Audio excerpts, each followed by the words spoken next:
اللہ کا چہرہ کیسا ہے؟ حضرت عائشہ نے حضور صلی اللہ علیہ وسلم سے پوچھا۔ ایک دن حضرت عائشہ نے رسول اکرم صلی اللہ علیہ وسلم سے عرض کیا، یا رسول اللہ، جب آپ اللہ تعالیٰ سے ملاقات کے لیے گئے تو کیا آپ نے اپنے رب کا چہرہ مبارک دیکھا تھا؟ تو حضور صلی اللہ علیہ وسلم نے فرمایا، جی ہاں میں نے دیکھا۔ بسم اللہ الرحمن الرحیم۔ اسلام میں اللہ تعالیٰ کی ذات و صفات کے بارے میں بنیادی اصول یہ ہیں کہ اللہ جیسا کوئی نہیں، نہ اس کی ذات میں، نہ صفات میں، نہ فعال میں۔ قرآن مجید واضح طور پر فرماتا ہے، لَيْسَ كَمِثْلِهِ شَيْءٌ وَهُوَ السَّمِيعُ الْبَصِيرُ، یعنی اس جیسی کوئی چیز نہیں اور وہی سب کچھ سننے والا، سب کچھ دیکھنے والا ہے۔ اللہ کے چہرے کے بارے میں قرآن میں لفظ وجہ اللہ آیا ہے، جیسے فرمایا گیا، کل شیء ہالک الا وجہہ، یعنی ہر چیز فنا ہونے والی ہے سوائے اللہ کے چہرے کے۔ مگر اہل سنت و جماعت کا عقیدہ یہ ہے کہ اللہ کے چہرے کی کیفیت ہے، یہ شکل بیان کرنا یا اسے مخلوق سے تشبیہ دینا گمراہی ہے۔ ہم یہ ایمان رکھتے ہیں کہ اللہ کا چہرہ ہے جیسا کہ اس نے خود فرمایا، مگر کیسا ہے یہ ہم نہیں جانتے، کیونکہ اللہ نے خود اس کی کیفیت بیان نہیں کی اور انسانی عقل اس کا احاطہ نہیں کر سکتی۔ اسی کو بلا کیف ماننا کہا جاتا ہے، یعنی بغیر کیفیت کے پوچھے ایمان لانا۔ اللہ جسم نہیں، حدود نہیں، سمت، رنگ، شکل اور اعضاء سے پاک ہے، وہ نہ مخلوق کے نور جیسا ہے نہ مادی۔ وہ زمان و مکان کا محتاج نہیں بلکہ زمان و مکان کو پیدا کرنے والا ہے۔ اللہ کی ذات ازلی اور ابدی ہے، نہ اس کا کوئی آغاز ہے نہ انجام، وہ ہمیشہ سے ہے اور ہمیشہ رہے گا۔ اللہ کی صفات دو طرح کی بیان کی جاتی ہیں، صفات ذاتیہ اور صفات فعلیہ۔ صفات ذاتیہ وہ ہیں جو ہمیشہ سے اس کے ساتھ ہیں، جیسے حیات، علم، قدرت، ارادہ، سمع، بصر اور کلام۔ وہ زندہ ہے مگر ہماری زندگی جیسا نہیں، وہ جانتا ہے مگر ہمارے علم جیسا نہیں، وہ دیکھتا اور سنتا ہے مگر آنکھ اور کان کے بغیر۔ اس کا علم ہر چیز کو محیط ہے، دلوں کے راز، نیتیں، خیالات اور آنے والے لمحات سب اس کے علم میں ہیں۔ صفات فعلیہ وہ ہیں جو اس کے افعال سے ظاہر ہوتی ہیں، جیسے پیدا کرنا، رزق دینا، زندہ کرنا، مارنا، عزت دینا، ذلت دینا، بخشش کرنا اور پکڑنا، یہ سب اس کی حکمت اور عدل کے مطابق ہیں۔ اللہ نہ ظالم ہے اور نہ ہی مخلوق کو چھوڑ دینے والا، بلکہ وہ رحمان ہے جس کی رحمت ہر چیز پر چھائی ہوئی ہے، اور رحیم ہے جو ایمان والوں پر خاص کرم فرماتا ہے۔ اللہ کے بارے میں صحیح عقیدہ یہی ہے کہ جو کچھ قرآن و سنت میں آیا ہے اس پر ایمان لایا جائے، اس میں کمی بیشی، تشبیہ، تمثیل یا غلط تعویل سے بچا جائے، اور دل میں یہ یقین رکھا جائے کہ اللہ جیسا کوئی نہیں۔ وہ عظمت، جلال، کمال اور حسن کا ایسا کامل مجموعہ ہے جس کا پورا تصور انسانی عقل کبھی نہیں کر سکتی۔ اللہ تعالیٰ کی معرفت کا ایک اہم پہلو یہ ہے کہ بندہ یہ سمجھے کہ اللہ کو دنیا میں آنکھوں سے نہیں دیکھا جا سکتا، کیونکہ آنکھیں محدود ہیں اور اللہ لامحدود ہے۔ نبی کریم صلی اللہ علیہ وسلم نے فرمایا کہ تم میں سے کوئی بھی اپنے رب کو اس وقت تک نہیں دیکھ سکتا جب تک اس کی موت نہ ہو، جبکہ آخرت میں اہل ایمان کو اللہ تعالیٰ کی دیدار کی نعمت عطا کی جائے گی، جیسا کہ قرآن میں آیا ہے، وجوہ یومئذ ناظرہ الی ربہا ناظرہ، یعنی اس دن کچھ چہرے تر و تازہ ہوں گے اور اپنے رب کی طرف دیکھ رہے ہوں گے۔ یہ دیدار کی حقیقت بھی ہماری عقل سے ماورا ہے، مگر اہل ایمان اس پر بغیر کیفیت ایمان رکھتے ہیں۔ اللہ تعالیٰ نہ تھکتا ہے، نہ سوتا ہے، نہ اونگتا ہے۔ قرآن میں فرمایا گیا، لا تأخذہ سنۃ ولا نوم، یعنی نہ اسے اونگ آتی ہے نہ نیند، وہ ہر لمحہ کائنات کو سنبھالے ہوئے ہے۔ آسمان و زمین کا ایک ذرہ بھی اس کے حکم کے بغیر حرکت نہیں کرتا، وہ بندوں کے حالات سے بے خبر نہیں، مظلوم کی آہ سنتا ہے، ٹوٹے ہوئے دل کی فریاد جانتا ہے، اور دل میں اٹھنے والی وہ بات بھی جان لیتا ہے جو زبان تک نہیں آتی۔ اللہ تعالیٰ کی رحمت اس کے غضب پر غالب ہے، وہ معاف کرنے کو پسند فرماتا ہے، توبہ کرنے والے بندے سے محبت کرتا ہے، اور گناہوں کے باوجود بندے کو مہلت دیتا ہے تاکہ وہ پلٹ آئے۔ قرآن میں فرمایا گیا، ان اللہ یحب التوابین، یعنی بے شک اللہ توبہ کرنے والوں سے محبت کرتا ہے، مگر ساتھ ہی اللہ عادل بھی ہے، وہ ظلم کو پسند نہیں کرتا، اور جس نے حد سے تجاوز کیا اس سے حساب بھی لے گا۔ اللہ تعالیٰ بندے سے اس کی رگِ جان سے بھی زیادہ قریب ہے، مگر یہ قرب مادی نہیں بلکہ علم، قدرت اور احاطے کا قرب ہے، جیسا کہ فرمایا گیا وَنَحْنُ أَقْرَبُ إِلَيْهِ مِنْ حَبْلِ الْوَرِيدِ، یعنی ہم انسان کے شہ رگ سے بھی زیادہ قریب ہیں۔ بندہ جب تنہائی میں بھی گناہ کرتا ہے تو اللہ اسے دیکھ رہا ہوتا ہے، اور جب خاموشی میں دعا کرتا ہے تو اللہ اسے سن رہا ہوتا ہے۔ اللہ کی معرفت کا حاصل یہ ہے کہ انسان کے دل میں اس کی عظمت کا خوف اور اس کی رحمت کی امید ایک ساتھ پیدا ہو جائے۔ یہی توازن ایمان کی روح ہے۔ جو اللہ کو اس طرح پہچان لیتا ہے وہ تکبر سے بچ جاتا ہے، گناہ سے ڈرتا ہے، اور مصیبت میں بھی نا امید نہیں ہوتا، کیونکہ وہ جانتا ہے کہ اس کا رب سب کچھ دیکھنے والا، سننے والا اور ہر حال میں قادر ہے۔ ایک مرتبہ نبی کریم صلی اللہ علیہ وسلم اپنے صحابہ کے ساتھ سفر میں تھے۔ رات کا وقت تھا، آسمان بالکل صاف تھا اور ستارے پوری آب و تاب سے چمک رہے تھے۔ آپ صلی اللہ علیہ وسلم نے اچانک قافلہ رکوا دیا اور فرمایا آسمان کی طرف دیکھو۔ صحابہ نے سر اٹھایا تو خاموشی چھا گئی۔ آپ صلی اللہ علیہ وسلم نے فرمایا یہ ستارے، یہ وسعت، یہ خاموشی خود نہیں بن گئی، ان سب کا ایک پیدا کرنے والا ہے جو اکیلا ہے، جس کا کوئی شریک نہیں۔ پھر آپ صلی اللہ علیہ وسلم نے زمین سے ایک کنکر اٹھایا، اسے ہاتھ میں رکھا اور فرمایا اگر ساری دنیا کے لوگ جمع ہو کر اس کنکر میں زندگی ڈالنا چاہیں تو نہیں ڈال سکتے، مگر میرا رب بغیر کسی سہارے کے مردہ زمین کو زندہ کر دیتا ہے، اندھیری رات سے روشن صبح نکالتا ہے اور ایک لمحے میں سب کچھ بدل دیتا ہے۔ اسی لمحے ایک شخص جو دل میں شک لیے ہوئے تھا کانپ اٹھا اور عرض کیا یا رسول اللہ صلی اللہ علیہ وسلم، یہ سب سن کر دل گواہی دینے لگا ہے کہ اللہ واقعی ایک ہے اور سب پر قادر ہے۔ آپ صلی اللہ علیہ وسلم نے فرمایا یہی اللہ کی پہچان ہے کہ اس کی عظمت دلوں کو جھکا دیتی ہے، اس کا جلال و غرور توڑ دیتا ہے اور اس کی وحدانیت عقل کو خاموش کر دیتی ہے۔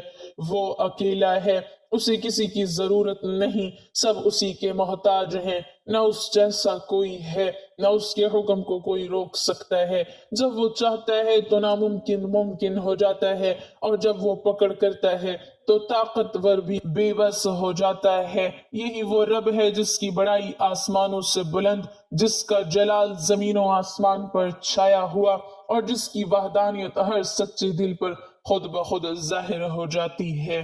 اللہ تعالیٰ نے تمام انبیاء علیہ السلام کو معجزات سے نوازا جو اس بات کی تصدیق کرنے کے لیے کافی تھے کہ یہ شخص کوئی عام آدمی نہیں، بلکہ اس کے ساتھ اللہ تعالیٰ کی ساری قوتیں شامل ہیں۔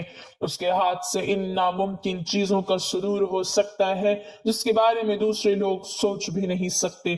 اللہ تعالیٰ نے حضرت محمد صلی اللہ علیہ وسلم کو بھی مختلف معجزات عطا فرمائے، جن میں سے آپ کا زندہ و تابندہ معجزہ قرآن مجید ہے۔ لیکن قرآن مجید کے بعد آپ صلی اللہ علیہ وسلم کو ایک ایسا منفرد معجزہ عطا فرمایا گیا جس کی نظیر تاریخ انسانی میں کہیں نہیں ملتی، اور یہ معجزہ معراج کے نام سے جانا جاتا ہے۔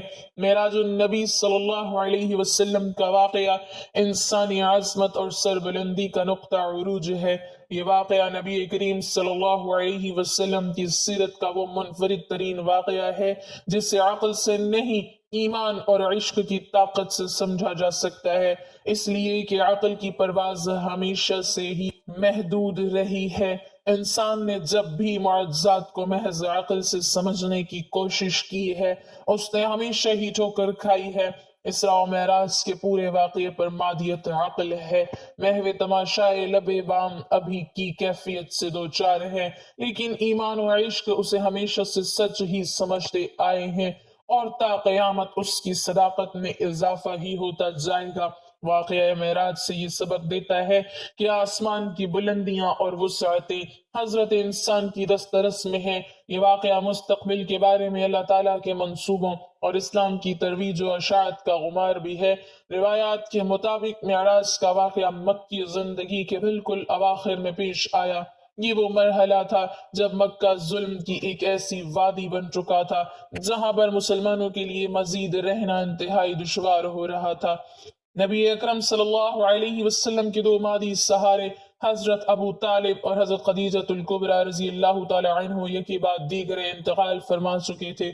پھر کیا تھا جیسے کفار مکہ نے یہ ایک کر لیا ہو کہ وہ نبی اکرم صلی اللہ علیہ وسلم اور اہل ایمان کو ایسی پرتشدد زندگی سے گزاریں گے کہ ان کی طاقت ختم اور ان کی برپا کردہ اسلامی تحریک بے جان ہو جائے گی۔ مکے والوں سے مایوس ہو کر حضور صلی اللہ علیہ وسلم طائف گئے، لیکن وہاں کے باشندوں نے بدسلوکی کی، بربریت اور ظلم کی وہ داستان رقم کی کہ انسانیت کا سر شرم سے جھک گیا۔ یہ وہ پس منظر تھا جس میں واقعہ معراج پیش آیا، جو اس بات کی طرف اشارہ تھا کہ اے محمد صلی اللہ علیہ وسلم، گھبرانے کی کوئی ضرورت نہیں۔ اگر وقتی طور پر فرش والے آپ کے ساتھ نہیں ہیں تو کوئی بات نہیں، عرش والا تو ہر حال میں آپ کے ساتھ ہے۔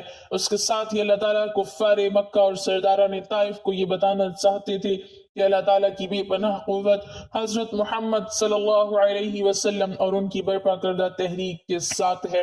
وہ اللہ جو انہیں ایک رات میں مکہ المکرمہ سے بیت المقدس اور بیت المقدس سے ملا اعلیٰ تک لے جا سکتا ہے، اس کی طاقت کے سامنے تمہاری طاقت ایک رائی کے دانے کے برابر حیثیت نہیں رکھتی۔ وہ جلد ہی تمہاری طاقت کا طلسم توڑ کر اپنے پیارے نبی صلی اللہ علیہ وسلم کو سرخرو اور فاتح کر دے گا۔ اس واقعے کے اندر حضرت محمد صلی اللہ علیہ وسلم کے لیے بھی بہت زیادہ تسلی و تشفیع کا سامان تھا۔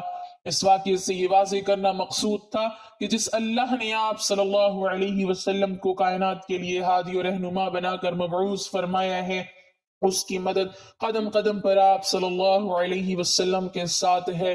وہ مشکل کے لمحات میں آپ کو اپنے ہاں شرف باریابی عطا فرما کر ساری کائنات کو آپ کی عظمت سے آگاہی دے رہا ہے، اور یہ بتا رہا ہے کہ جہاں پر آپ کے قدم مبارک پہنچے ہیں وہاں پر نہ تو کوئی نبی پہنچا ہے اور نہ ہی کوئی نورانی فرشتہ اور نہ ہی کوئی جن و انس وہاں تک جانے کی سکت رکھتا ہے۔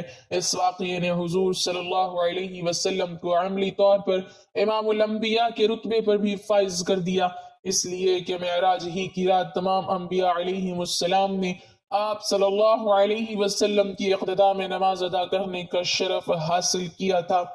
واقعہ معراج کی تفاصیل قرآن مجید کے علاوہ احادیث اور سیرت کی کتابوں میں منقول ہے، لیکن میرے نزدیک اس کے دو پہلو انتہائی اہمیت کے حامل ہیں۔ اس کا ایک پہلو تو وہ تحائف ہیں جو حضور صلی اللہ علیہ وسلم کو اپنی امت کے لیے عطا ہوئے، اور دوسرے وہ مشاہدات ہیں جو نبی صلی اللہ علیہ وسلم کو اس لیے کرائے گئے تاکہ مسلمان ان کی روشنی میں اپنی زندگی کا نظام استوار کر سکیں۔ واقعہ معراج کے دوران نبی اکرم صلی اللہ علیہ وسلم کے مشاہدات مسلمانوں کے اعمال و افعال کی اصلاح میں بہت زیادہ ممد و معاون ہو سکتے ہیں۔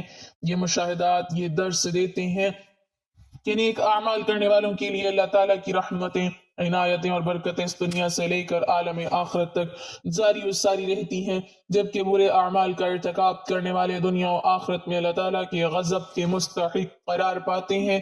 یوں تو حضور صلی اللہ علیہ وسلم کو معراج کی رات بہت زیادہ تحفے عطا ہوئے، لیکن اس امت کے حوالے سے 4 تحفے انتہائی اہمیت کے حامل ہیں۔ ان میں سے پہلا تحفہ اس اعلان کا ہے کہ آپ کی امت میں سے جو شخص بھی توحید الہی پر قائم رہے گا اور اسی پر اس کی موت آئے گی، اللہ تعالیٰ کا وعدہ ہے کہ وہ ضرور اس کی مغفرت فرمائے گا۔ دوسرا تحفہ اس رحمت کے اعلان کا ہے کہ جو بھی نیکی کا ارادہ کرے گا اس کے لیے ایک نیکی لکھ دی جائے گی، اور اگر وہ اس نیکی کو کر لے گا تو اس پر 10 گنا ثواب دیا جائے گا۔ اس کے بالمقابل جو برائی کا ارادہ کرتا ہے اس کے نام اعمال میں کچھ بھی نہیں لکھا جاتا، لیکن اگر وہ برائی کر لیتا ہے تو ایک ہی برائی اس کے نام اعمال میں لکھی جائے گی، اور توبہ کرنے کی صورت میں اسے بھی بخش دیا جائے گا۔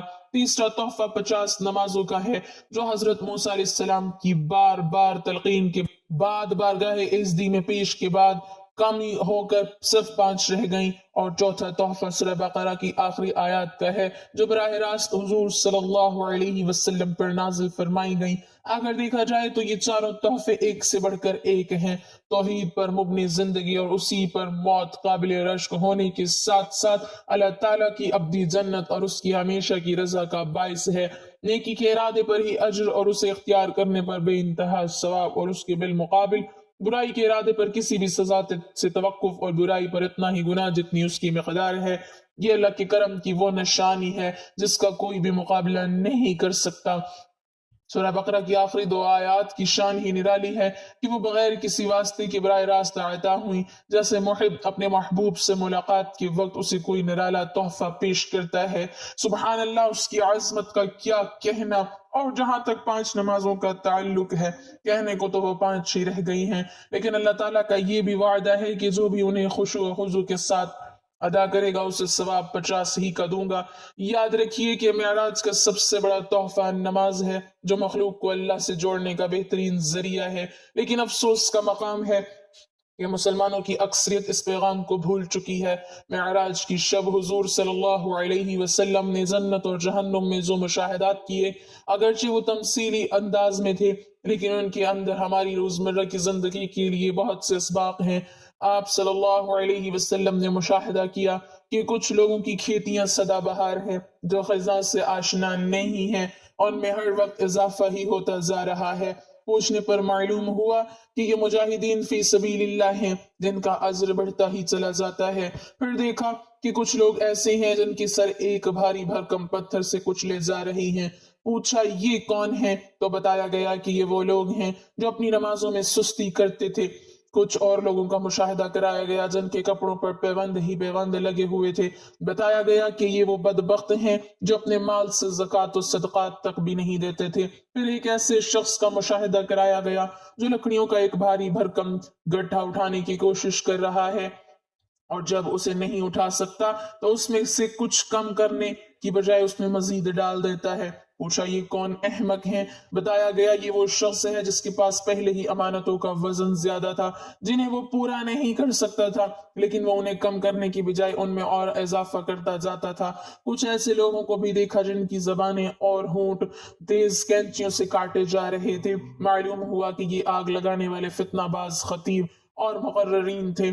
آپ صلی اللہ علیہ وسلم نے یہ بھی مشاہدہ کیا کہ ایک بڑا سا بیل ایک باریک سے سوراخ میں گھسنے کی کوشش کر رہا ہے، جو کہ ناممکن سی بات ہے۔ پوچھا یہ کیا ماجرا ہے؟ عرض کیا گیا یہ اس شخص کی مثال ہے جو غیر ذمہ دارانہ بات کرتا ہے، جس سے ہر طرف فتنہ برپا ہو جاتا ہے، لیکن بعد میں نادم ہو کر اس کی تلافی کرنا چاہتا ہے، جو ممکنات میں سے نہیں ہے۔ ایسے لوگوں کو بھی دیکھا جو اپنا گوشت کاٹ کاٹ کر کھا رہے تھے۔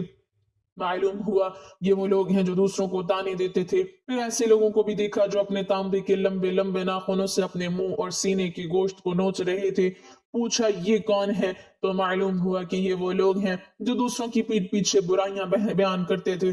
ایسے بدبخت بھی دیکھے جن کے ہونٹ اونٹوں کی طرح تھے اور وہ آگ کھا رہے تھے۔ جبرائیل علیہ السلام نے بتایا کہ یہ وہ لوگ ہیں جو یتیموں کا مال ناجائز طور پر ہڑپ کر جاتے تھے۔ ایسے لوگوں پر بھی گزر ہوا جن کے پیٹوں میں لاتعداد سانپ موجود تھے اور وہ اپنی جگہ سے حرکت بھی نہ کر سکتے تھے۔ ہر گزرنے والا انہیں اپنے پاؤں تلے روندتا تھا۔ یہ سود کا کاروبار کرنے والے تھے۔ کچھ ایسے لوگ بھی نظر آئے جن کے سامنے تازہ اور نفیس گوشت بھی ہے اور بدبودار اور پرتعفن گوشت بھی، لیکن یہ تازہ گوشت کو چھوڑ کر بدبودار گوشت کھا رہی ہیں۔ بتایا گیا کہ یہ وہ مرد و خواتین ہیں جنہیں حلال بیویاں اور شوہر حاصل تھے، لیکن انہوں نے حرام کی وادی میں قدم رکھ کر اپنی خواہشات پوری کی۔ پھر ایسی عورتوں کو بھی دیکھا جنہیں ان کی چھاتیوں کے بل لٹکا دیا گیا تھا۔ بتایا گیا یہ وہ بدبخت عورتیں ہیں جنہوں نے اپنے خاوند سے ایسے بچے منسوب کر دیے جو ان کے نہیں تھے۔ یہ حقیقت بھی اپنی جگہ اٹل ہے کہ سائنس جس قدر ترقی کر رہی ہے، اسی انداز سے معراج کے واقعے کی صداقت سامنے آ رہی ہے، اور علم و فلسفہ کے ماہرین خالق کائنات کی طاقتوں کو سمجھنے میں آسانیاں محسوس کر رہے ہیں۔ بہت سے مسلمان استفسار کرتے ہیں کہ کیا حضور صلی اللہ علیہ وسلم نے شب معراج کو اللہ تعالیٰ کا دیدار کیا ہے؟ حضور نبی اکرم صلی اللہ علیہ وسلم کا دیدار الہی کرنے کا ثبوت قرآن کریم سے ملتا ہے۔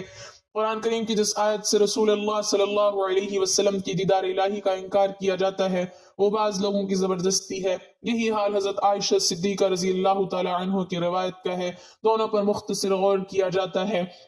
قرآن و سنت سے جو چیز ثابت ہے وہ ہے دیدار خداوندی، اور نفی میں پیش کی جانے والی آیت میں ہے آنکھوں کے ادراک کی نفی۔ حالانکہ دیکھنے اور ادراک میں فرق ہے۔ ارشاد خداوندی ہے نگاہیں اس کا احاطہ نہیں کر سکتی اور وہ سب نگاہوں کا احاطہ کیے ہوئے ہے اور وہ بڑا باریک بین بڑا باخبر ہے۔ امام رازی رحمہ اللہ تعالیٰ کی اس تفسیر میں لکھتے ہیں آیت کا مطلب ہے کہ تمام آنکھیں اس کا ادراک نہیں کر سکتی۔ اس کا فائدہ یہ ہے کہ بعض آنکھیں دیکھ سکتی ہیں، دیکھی جانے والی چیز کی جب حد اور انتہا ہو اور دیکھنے والی نظر تمام حدود اطراف اور انتہاؤں کو گھیر لے تو گویا اس نظر نے اس چیز کو گھیر لیا۔ اس دیکھنے کو ادراک کہا جاتا ہے، لیکن جب نظر دیکھی جانے والی چیز کے اطراف کا احاطہ نہ کرے تو اس دیکھنے کا نام ادراک نہیں ہوتا۔ خلاصہ یہ ہے کہ دیکھنا ایک جنس جس کے نیچے دو انواع ہیں، ایک دیکھنا احاطے کے ساتھ اور دوسرا دیکھنا بلا احاطہ کیے۔ صرف احاطے والے دیکھنے کو ادراک کہا جاتا ہے، بس ادراک کی نفی سے دیکھنے کی ایک قسم کی نفی ثابت ہوئی اور ایک نوع کی نفی سے جنس کی نفی نہیں ہوتی۔ بس اللہ کے ادراک کی نفی سے اللہ کے دیکھنے کی نفی لازم نہیں آتی۔